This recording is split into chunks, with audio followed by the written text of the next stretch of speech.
오늘 우리에게 주시는 말씀 신약 성경 에베소서가 되겠습니다.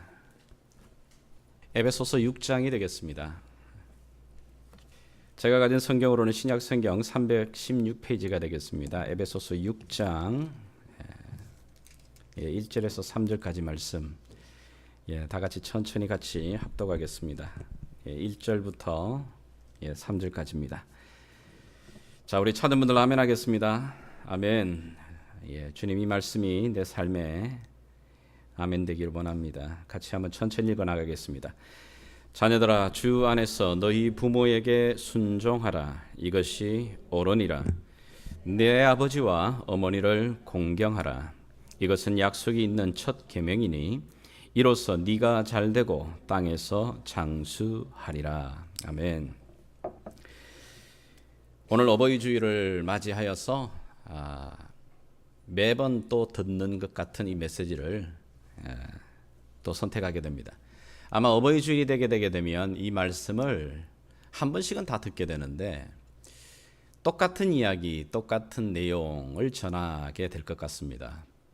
그러나 작년에 들었던 말씀이라고 해서 그것이 우리가 무시해야 될 말은 아니고, 구약 성경을 보더라도 모세는 하나님의 중요한 말씀은 계속해서 반복을 합니다. 반복해서 하는 이유는 잊어버리기 때문입니다. 우리가 그렇게 잘 잊고 또 그것을 잘 가슴에 담아두지 못하는 존재들이기 때문에 하나님은 오늘 다시 한번 이 어버이 주일을 맞이하여서 우리에게 이 말씀을 주십니다. 오늘 저와 여러분들이 이곳에 있는 그 존재, 그 바탕에는 우리 부모님들의 그 수고로움이 있었습니다. 몇 번이고 반복해서 우리 손을 놓지 않았던 그 부모님의 수고.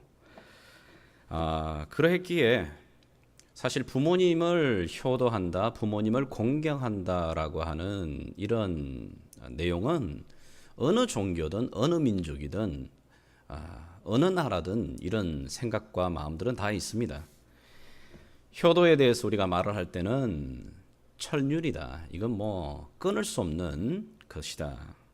또 도덕적으로 그 접근을 하죠. 아니, 휴머니즘으로 효는 짐승과 다른 거야. 짐승에게 없는 게 바로 사람에게 있는 게 바로 부모를 공경할 줄 아는 거다라고까지도 말을 합니다. 그러나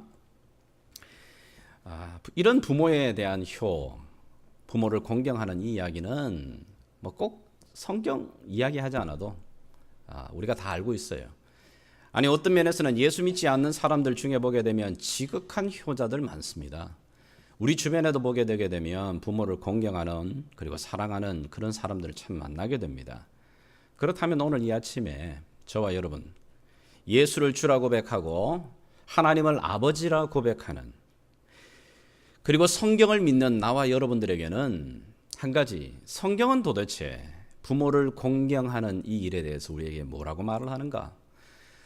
우리의 아버지 되시는 하나님께서는 하나님의 자녀들에게 바로 부모 공경에 대해서는 뭐라고 말씀하시는지에 대해서 우리가 다시 한번 들어야 됩니다. 오늘 우리 본문을 보게 되게 되면 에베소서를 통해 하나님은 우리에게 분명하게 말씀하십니다. 자녀들아, 주 안에서 너희 부모에게 순종하라. 이것이 옳으니라.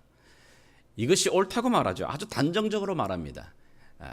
This is right. 이게 옳은 거야. 이것은 반드시 너희가 옳게 행해야 되는 거야. 물론 이 에베소서는 사도 바울이 에베소 교회를 향해서, 그 지역의 성도들을 향해서 말하는 것입니다만은 바울 개인의 견해는 아닙니다. 이 똑같은 문장, 똑같은 내용이 우리가 잘 알듯이 이스라엘 백성들이 출애굽을 하였을 때에 그 오합지졸과 같은 그 노예 민족을 하나님은 약속의 땅 시내 산으로 부르십니다. 그리고는 출애굽기 19장에서 하나님은 그들과 함께 언약을 맺으십니다. 나는 너의 하나님이 되고 앞으로 너희들은 나의 백성이 될 것이다. 내가 어디를 가든지 내가 너희들과 함께하는, 나는 너희의 하나님이 되겠다. 하나님의 백성이 된 언약식을 갖고 난 다음에 바로 출애굽기 20장에 뭘 주시느냐 하면, 그렇다면 하나님을 아버지라 부르는 너희들, 하나님의 언약의 백성들이 살아가야 될 삶의 가장 절대적인 기준, 하나님의 십계명을 주십니다. 그 십계명에 우리가 잘 알고 있는 그 내용, 다섯 번째 계명이 뭐죠? 같이 한번 읽어보겠습니다. 출애굽기 20장 12절. 내 부모를 공경하라. 그리하면 내 하나님 여호와가 네게 준 땅에서 네 생명이 길리라. 분명히 말하고 있습니다. 내 부모를 공경하라. Honor your father and your mother. 여기 honor이라고 하는 이 표현이 중요해요.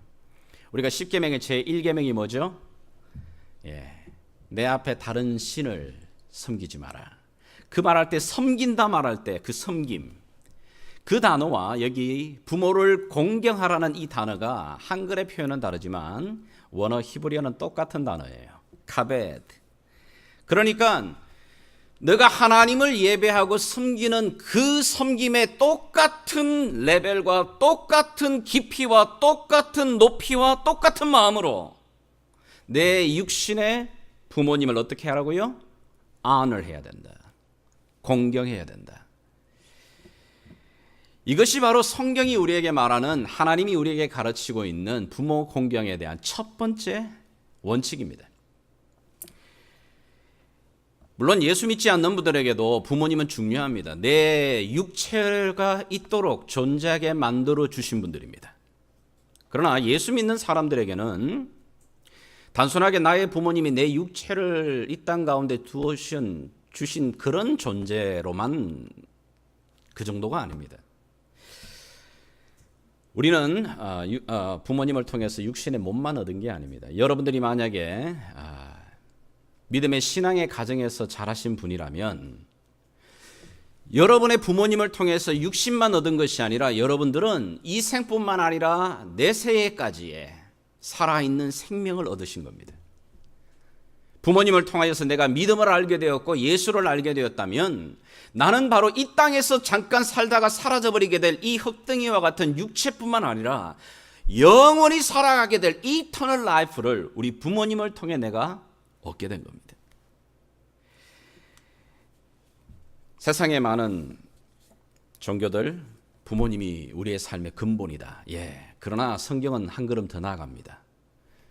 그 부모는 이 땅 가운데 보이지 아니하는 하나님을 보여주는 바로 그 실체로 너희 앞에 있는 존재라고 말합니다. 그래서 너가 하나님을 예배하고 섬기는 그 높이와 레벨과 깊이와 마음으로 내 부모를 공경해야 된다. 이것이 하나님이 원하신 거고 하나님이 명령하시는 겁니다. 성경이 가르치고 있는 부모의 공경, 효에 대한 첫 번째 원칙은 이것은 바로 하나님이 명령하셨다는 겁니다. 사실 다른 종교나 다른 어떤 곳에서 부모를 공경해야 되는 이유가 뭐냐고 설명한 곳 잘 없습니다. 이거 누가 말했지? 이 누가 먼저 시작한 거야? 그러나 성경은 뭐라고 말하냐면 너희가 부모를 공경해야 된다라고 말하신 그분이 하나님이라고 말합니다. 부모를 공경해야 된다라고 명령하시는 그분이 하나님이라고 말하고 있는 겁니다. 성경을 읽어보게 되게 되면 하나님은 굉장히 중요한 말을 할 때는 일관적인 표현법을 쓰셔요. 그게 뭐냐면 명령법입니다. 그 앞에다가 다른 서두를 달지 않습니다. 하나님은 그저 이것이 분명하고 이것을 행해야만 너가 살고 너의 삶에 축복이 있다라고 되어지는 그런 문장들 앞에서는 하나님은 단호하십니다. 명령으로 심플하게 끝을 내십니다. 오늘 저와 여러분이 읽었던 이 말씀에도 분명하게 말합니다. 자녀들아, 주 안에서 너희 부모에게 순종해라. 이것이 옳은 거야. 이것이 마땅한 거야. 이것이 하나님이 너희에게 말하시는 명령이야. 너의 삶에 생명을 주는 것이기 때문에 명령하시는 겁니다. 그러면 우리 가운데 이런 생각이 들어요. 아니 그러면 정말 우리 부모님, 여러분들 가운데 부모님을 생각할 때 가슴 뭉클하신 분들도 계시겠지만 부모님 생각하게 되면 섭섭한 분들 계실 것 같아요. 아니 내 부모님 생각 아무리 해봐도 내한테 해준 거 별로 없는데 내 부모님을 생각하게 되면 내 깊은 어릴 때의 상처가 드러나는 분들도 계실지 모르겠어요. 근데 성경은 어떤 조건을 달지 않습니다. 내 부모라면 무조건 거기에는 순종입니다. 정말 무조건 다 순종해야 되냐?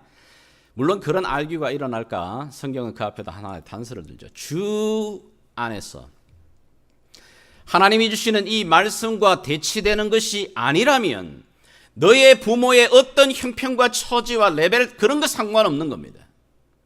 주 안에서 하나님 말씀과 대치되는 것이 아니라면 너는 반드시 그 부모에게 순종해야 된다. 이것이 옳은 거다. 여기 순종이라는 단어 물론 obey입니다. Obey your parents. 그러나 이 obey 한다라는 말이 좀 뭔가 이렇게 굴복하라는 뜻인가? 아니요, 그런 뜻은 아닙니다. 여기 헬라어로서 이어지고 있는 obey라는 말은 휘파쿠오, 귀를 드린다는 겁니다. 자녀들아, 너희 부모에게 너희의 귀를 드려라. 그리고 그분에게 경청해라. 그런 얘기죠. 그리고는 그의 마음을 따르는 겁니다. 아까 출애굽기에 우리가 살펴봤던 것처럼 honor your father and mother. 여러분, 어떤 사람이 부모에게 진짜 obey 할까요? 순종할까요? 여러분 자녀들 가운데 여러분의 말에 순종하는 자녀들 보면 그건 동일합니다. 부모를 정말 honor 하거든요. 존중하거든요. 부모를 존중히 여길 줄 아는 자가 그 자녀가 부모에게 순종합니다. 여러분과 저가 부모가 되고 나니까 부모로서의 가지는 동일한 마음은 자녀를 향한 마음은 한 가지입니다. 자녀가 잘 되는 겁니다. 그렇잖아요. 뭐라 그래도 내 자녀가 잘 되는 게 부모의 첫 번째 마음입니다. 담임 목사로서 저도 우리 성도들이 정말 삶에서 영육간이 잘 되었으면 좋겠어요. 하물며 그런데 우리 하나님 아버지가 우리의 하나님의 백성들 자녀들을 향하여 가지고 계시는 하나님의 마음은 하나입니다. 자녀들이 잘 되는 겁니다. 정말 하나님을 아버지라 부르는 자녀들이 영육간에 잘 되기를 원하십니다. 우리를 창조하신 하나님이십니다. 우리의 속과 끝과 우리의 모든 것을 아시는 분이십니다. 우리의 가장 내면의 깊은 것까지 아시는 그분이십니다. 그 하나님, 나보다 나를 더 잘 아시는 하나님이 내 인생을 향해, 내 가정을 향해 정말 잘 되기를 원하십니다. 그래서 그분이 말씀하십니다. 자녀들아, 주 안에서 내 부모를 순종해라. 이것이 바로 너가 사는 길이다. 말하고 계시는 거예요. 창세기를 보게 되게 되면 하나님이 모든 천지 만물을 창조하시고 난 다음에 심히 좋았더라. 너무너무 보기 좋았더라. It's wonderful 이라고 말하던 그 모습은 바로 자녀가 부모에게 주 안에서 순종하는 그 자리, 바로 그 모습이 하나님이 바로 가장 기뻐하는 모습이기도 합니다. 성경이 우리에게 말하는 첫 번째 부모 공경에 대한 가르침은 부모 공경은 하나님이 원하시는 거고 하나님이 명령하시는 거다. 두 번째는 왜 성경은 하나님은 너의 부모를 honor하고 너의 부모에게 순종해야 된다라고 말을 하느냐? 그 이유는 왜 그럴까? 여러분 구약 성경을 보시게 되게 되면 우리가 지난 구약 통독을 읽어 가시다 보면은 좀 심하다는 표현들, 글쎄요. 야, 성경이지만 아무리 성경이지만 이건 좀 너무한 거 아니야? 어떻게 이러면서 이렇게 좀 받아들이기 거북스러운 그런 내용들이 꽤 많이 나타납니다. 아마 그런 내용들 가운데 하나가 아마 이런 얘기가 아닐까요? 신명기를 보시게 되면, 자, 여러분 한번 눈으로 따라와 보시겠습니까? 사람에게 완악하고 패역한 아들이 있어 그의 아버지의 말이나 그 어머니의 말을 순종하지 아니하고 부모가 징계하여도 순종하지 아니하거든 그의 부모가 그를 끌고 성문에 이르러 그 성읍 장로들에게 나아가서 그 성읍 장로들에게 말하기를 우리의 이 자식은 완악하고 패역하여 우리 말을 듣지 아니하고 방탕하며 술에 잠긴 자라 하면 그 성읍의 모든 사람들이 그를 돌로 쳐 죽일지니 이같이 네가 그의 중에서 악을 제하라. 그리하면 온 이스라엘이 듣고 두려워하리라. 술 먹고 방탕하다고 부모가 만약에 그 성읍의 사람들, 엘더들에게 말하면 어떻게 죽이라고요? 돌로 쳐 죽이라고 말합니다. 이런 얘기도 성경에 굉장히 많이 나타나는데 출애굽기에도 보시면 자기 아버지나 어머니를 치는 자는 반드시 죽일지니라. 자기의 아버지나 어머니를 저주하는 자는 반드시 죽여라 이렇게 이야기합니다. 여러분들이 알고 있는 종교나 여러분들이 알고 있는 경전이나 어디를 보십시오. 부모 좀 때렸다고 해서 반드시 그 녀석 돌로 쳐 죽여버려라 그런 종교가 있는지.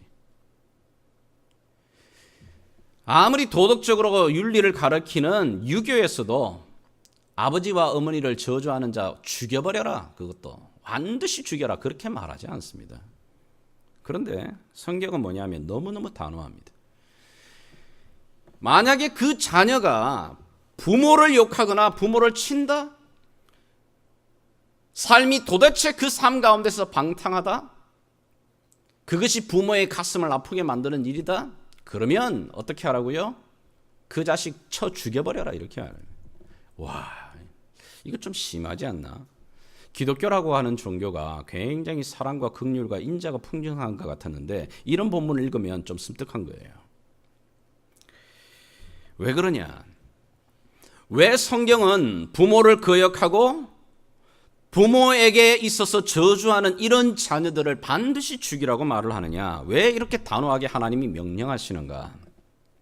그 이유는 구약의 시대는 신앙의 이 전수라고 하는 것이 반드시 부모를 통해 자녀에게 전달이 되게 되어 있습니다. 그 당시 신앙의 전수는 제사장을 통해 전수되지 않습니다. 여러분이 창세기 아브라함의 가정, 이삭의 가정, 야곱의 가정, 수많은 이 족장들의 가정과 이스라엘의 이 역사를 여러분이 읽어보셨다면 그 믿음의 흐름은, 믿음이 전수되어지는 그 과정은 누구를 통해서 주어지죠? 그 가정의 아버지입니다. 하나님이 주신 신앙의 통로는 반드시 부모와 자식 간의 이 연결고리를 통해 이어지게 되어 있습니다. 그런데 만약에 부모와 자식 간의 이 신앙이 연결되어지는 이 통로 가운데 자식들이 만약에 이 부모를 안을 하지 않아요. 리스펙하지 않아요. 부모를 칩니다. 저주합니다. 그러면 이 축복의 통로가 어떻게 연결이 되겠어요? 만약에 그런 자녀가 있다면 그 자녀는 살아있지만 성경은 말합니다. 그건 고깃덩어리야. 그래서 죽여버리라는 얘기예요. 이런 이야기를 또 읽어보면 좀 섬찟하잖아요. 왜 그러냐? 하나님은 내 이 육신의 부모님을 통해 하나님이 주신 이 신앙의 이 놀라운 축복이 자녀에게로 흘러가기를 원하십니다. 내 이 믿음의 고백과 놀라운 축복이 이 자녀에게까지 이어지기를 원합니다. 그 축복의 통로의 과정이 뭐냐면 바로 이 부모와 자녀 사이의 이 관계. 그런데 만약에 이 관계가 막혀요? 이 관계가 틀어져요? 그러면 이 축복이 흘러가지 않는 겁니다. 이 신앙이 넘어가지 않는 겁니다. 하나님이 주신 그 신앙의 축복이 하나님이 그 생명을 통해 흘러보내시기를 원하시는 그 신앙의 놀라운 그 생명력이 막혀버리는 겁니다. 끊어져 버리는 겁니다. 저는 여러분의 가정에 정말 이 신앙의 축복의 통로가 끊어지지 않기를 기도합니다. 여러분과 여러분의 자녀들 사이에서 이 신앙의 통로가 더욱더 확장되기를 바라요. 아멘입니까? 정말 이런 축복이 있어야 됩니다. 다른 거 물려주는 것보다도 하나님이 우리에게 주신 이 믿음의 신앙을 통해 흘러가게 되는 이 축복의 통로가 막히지 않기를. 여러분, 구약이 우리에게 주는 도전은 신앙의 전수, 믿음의 전수, 그리고 하나님이 주신 신앙을 통한 축복은 아버지를 통해서.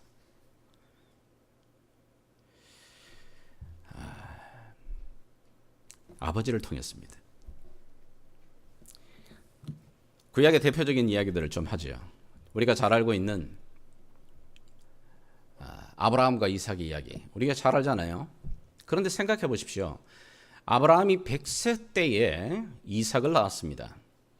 그리고는 하나님이 모리아 산에서 너의 아들 이삭을 제물로 드리라고 한 그때가 언제쯤이냐 하면 아브라함의 나이가 127세 때입니다. 자, 그러면 지금 이삭의 나이가 몇 살쯤 된 거죠? 아무리 늦게 잡아도 25, 20대 후반입니다. 지금 여러분들 주변에 있는 20대 후반 아이들 한번 보십시오. 자, 그런데 우리가 잘 알듯이 이 이삭이 아버지와 함께 그 모리아 산으로 올라갈 때 묻습니다. 아버지, 여기 보니까 횃불도 있고 나무도 있는데 번제를 드려야 될 양이 없네요. 어떻게 양을 안 가져가십니까? 아들아, 하나님께서 준비하실 거야. 자, 그리고는 모리아산 그 정상에 올라갑니다. 그리고는 모든 제단을 하고 난 다음에 그 아들을 아버지가 손에 묶습니다. 자, 여러분 같으면 여러분 20대 혈기왕성한 후반의 그 젊은 남자가 127세나 되는 할아버지 못 꺾어버릴까요? 충분히 꺾어낼 힘이 있습니다. 충분히 반항할 수도 있고, 아니 이 노인네가 나이가 들더니 이게 정신이 이상해졌나? 이거 왜 이러나 지금? 응? 내가 여기까지 따라온 것만 해도 이상하다 했는데 결국은 나를 죽여? 근데 더 놀라운 것은 아브라함의 순종도 놀랍지만 그 모리아 정상에서 가만히 묵상을 해보면 이 아들 이삭의 순종이 놀라워요. 그 아들이 순수히 결박당합니다. 그리고는 그 제단 위에 누워집니다. 아버지가 칼을 뽑습니다. 장난인 줄 알았는데 진짜 칼을 뽑아요. 그리고 자기 심장을 향해 그 칼을 내리꽂으려고 합니다. 근데 아들, 20대 후반인 그 건장한 아들이 묵묵히 받아들입니다. 여러분 자녀들 중에 이런 일도 한다면 여러분 감당해낼 자녀들 있겠습니까? 이 이삭이 어떻게 이럴 수 있었을까? 그건 딴 것 아니에요. 평소 아버지를 본 겁니다. 평소 하나님을 섬겨나가는 아버지 아브라함의 믿음을 본 겁니다. 아버지 아브라함이 자기에게 이 행하는 모습을 볼 때 이 아버지 믿는 겁니다. 평소의 모습을 통해 평소에 그 하나님을 섬겨나가는 모습을 통해서 이 아들 이삭이 온전히 그 아버지를 신뢰하고 받아들이고 있는 거예요. 그런데 놀랍게도 이 이삭이 아버지의 그 순종, 아버지를 따라 순종하는데 놀랍게도 그것은 하나님을 향한 순종이 됩니다. 아브라함과 이삭과 야곱의 이야기를 보게 되면 이삭은 정말 축복받은 사람입니다. 이 사람은요, 큰 소리 내지도 않습니다. 그의 이삭의 삶을 한번 살펴보십시오. 물론 가정에 자기 그 두 아들 녀석이 치고받고 하는 게 있었지만 그의 평생의 삶은 정말 평온합니다. 저는 그 평온함의 축복이 결국은 뭐냐면 그 모리아 산에서 그 아버지에게 순종했던 저는 그 순종의 복이라고 생각해요. 또 하나 성경을 보게 되게 되면 우리가 만나는 요셉이라는 사람. 요셉은 어려서부터 그 아버지의 기쁨이었습니다. 근데 안타깝게도 아버지의 사랑을 독차지하다 보니 형들로부터 미움을 받아요. 그러다가 결국은 우리가 아는 대로 이방 땅에 노예로 팔려버립니다. 그리고 노예로 팔렸다가 죄수의 신분으로 13년 동안 감옥에서 그 젊은 청춘, 20대 청춘을 다 썩어보냅니다. 자, 그러다가 30대가 되어서 애굽의 하나님의 극적인 은혜로 애굽의 총리가 되죠. 자, 그런 상황 속에서 우리가 아는 것은 형님들을 만나게 됩니다. 자, 형님들을 만날 때에 이 요셉이 형님들을 해코지 않지 않습니다. 이 요셉이 보기를 원했던 게 뭐냐면 그의 늙은 아버지 야곱이었어요. 그리고 야곱을 자기가 다스리고 있는 이 애굽 땅에 모셔오게 합니다.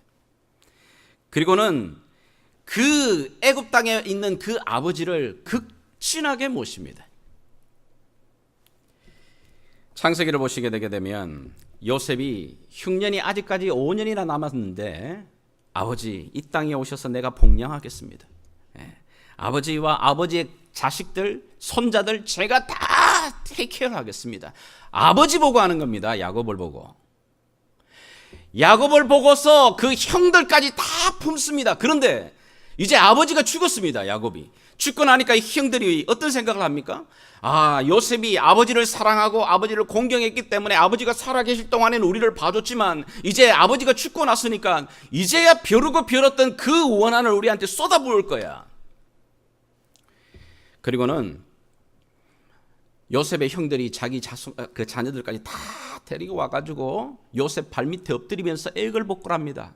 당신의 아버지 야곱을 기억해서 우리를 살려달라고, 우리에게 용서해달라고. 요셉은 말합니다. 이미 형님들 내가 용서했습니다. 요셉을 보면 정말 효자예요. 그런데 이 아버지에게 효를 다하는, 그리고 야곱은 마지막 숨을 거둘 때 요셉에게 부탁합니다. 요셉아, 내가 숨을 거두더라도 나의 유고를 이 땅 가운데 있게 하지 말고 나의 조상들의 그 묘를 반드시 데리고 가서 넣어다오. 그 약속을 지켜내요. 마지막으로 이 야곱이 12명의 그 아들들을 숨이 임종하기 전에 축복하는 장면이 창세기 49장에 나와야 합니다. 근데 49장을 보시면 요셉을 향하여 이 야곱이 어떤 축복을 하죠? 요셉은 무성한 가지, 곧 샘 곁에 무성한 가지라. 그 가지가 담을 넘었도다. 야곱이 요셉을 향해 축복하는 내용을 보게 되게 되면 너무 질투날 정도예요. 네 아버지의 하나님께로 말미암나니 그가 너를 도우실 것이요 전능자로 말미암나니 그가 네게 복을 주실 것이라. 위로 하늘의 복과 아래로 깊은 샘의 복과 젖먹이는 복과 태의 복이로다. 네 아버지의 축복이 네 선조의 축복보다 나아서 영원한 산이 하나 없이 이 축복이 요셉의 머리로 돌아오며 그 형제 중 뛰어난 자의 정수리로 돌아오리라. 야곱이 그 마음을 담아서 온 마음을 다해서 이 아들 요셉을 머리 위에 안수하며 축복하는 겁니다.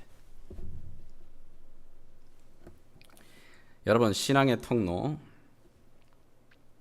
부모를 통해 자녀에게 흘러갑니다. 그래서 성경은 우리에게 누누이 말합니다. 너를 낳은 아비에게 청종하고 내 늙은 어미를 경히 여기지 말지어다. 내 부모를 즐겁게 하며 너를 낳은 어미를 기쁘게 하라. 노년이 되어 힘이 없지만, 노년이 되어 기력이 없지만 하나님이 그 부모에게 주셨던 영적 authority, 그 축복의 그 축복은 그 부모가 손을 들어 그 자녀에게 축복하는 그 통로를 통해 흘러가게 되어 있어요. 이게 하나님이 정하신 거예요. 부모 공경을 통해서 하나님은 부모에게 허락했던 그 영적인 축복과 권위와 은혜가 자녀들에게 흘러가기를 원하십니다. 마지막 세 번째, 성경이 말하고 있는 효에 대한, 부모를 공경해야 되는 그 이유. 놀랍게도 10계명의 이 10가지 계명 중에 이 5번째 계명, 이 계명에만 약속이 하나 따라옵니다. 자, 오늘 본문을 다시 한번 에베소서 2장 3절, 6장 2절 3절 한번 같이 읽겠습니다. 시작. 내 아버지와 어머니를 공경하라. 이것은 약속이 있는 첫 계명이니 이로써 네가 잘되고 땅에서 장수하리라. 10계명 가운데 하나님이 약속으로 첫 번째로 붙여주시는 계명이 뭐냐면 Honor your father and mother. 그러면 반드시 거기에 하나님이 너에게 준 그 땅 가운데서 너가 어떻게 해요? 잘되고 장수하게 될 거다. well-being 하는 겁니다. 그리고 long life입니다. 물론 여기 장수한다는 것이 뭐 생명이 오랫동안 살아간다, 이것도 표현도 있지만 좀 더 정확한 표현은 너의 허락한 그 땅 가운데서 generation to generation, 자녀와 자손에 이르기까지 그 복이 계속해서 흘러가게 될 거다. 얼마나 감사한 축복이에요. 이런 축복이 붙어있는 딱 하나의 명령이 뭐냐면 obey, honor your father and your mother. 성경은 우리에게 부모를 섬기는 것, 부모에게 효를 다하는 것, 왜 그렇게 해야 되냐고요? 성경은 분명히 우리에게 말합니다. 그것은 하나님이 원하셨고 우리를 너무나도 잘 아시는 그 하나님이 명령하고 계시는 거다. 두 번째는 부모를 순종하고 부모에게 공경함으로 부모에게 주신 하나님의 그 믿음의 전수와 축복이 그 부모를 통해 내게 흘러오고 전수되게 되어 있는 겁니다. 세 번째는 반드시 하나님 약속이 있습니다. 부모를 순종하고 공경하는 자녀에게는 네가 잘 되고 내가 허락한 너의 그 땅 가운데 너가 장수하리라. 이런 이야기를 들으면 야 그렇구나. 부모에게 효를 해야지. 공경해야지. 말처럼 쉽게 되면 얼마나 좋겠어요. 안타깝지만 알아도 잘 안 되는 게 우리잖아요. 그러하게 또 듣고 있는 겁니다. 디모데후서 3장을 보면 말세가 되게 되면 나타나는 특징 중에 하나가 뭐죠? 자녀들이 부모를 거역한다 이렇게 되어 있습니다. 요즘은 가정에서 가장 강한 어토리티를 누가 가지고 있죠? 아버지입니까? 제가 한번 묻죠. 여러분들 저녁 메뉴 정하실 때 누가 결정하죠? 자식들 아닙니까? 자식들이 묻고 싶어 하는 거. 여러분 집 위치를 정할 때 누가 결정하죠? 뭘 고려하죠? 애들 아닙니까? 애들 학교? 방 꾸미거나 데코레이션 꾸미는 것도 보게 되면 다 애들 위주로 꾸미고 아버지는 뭐 찬밥이죠 사실은. 심지어 교회를 결정하는 것도 누가 결정합니까?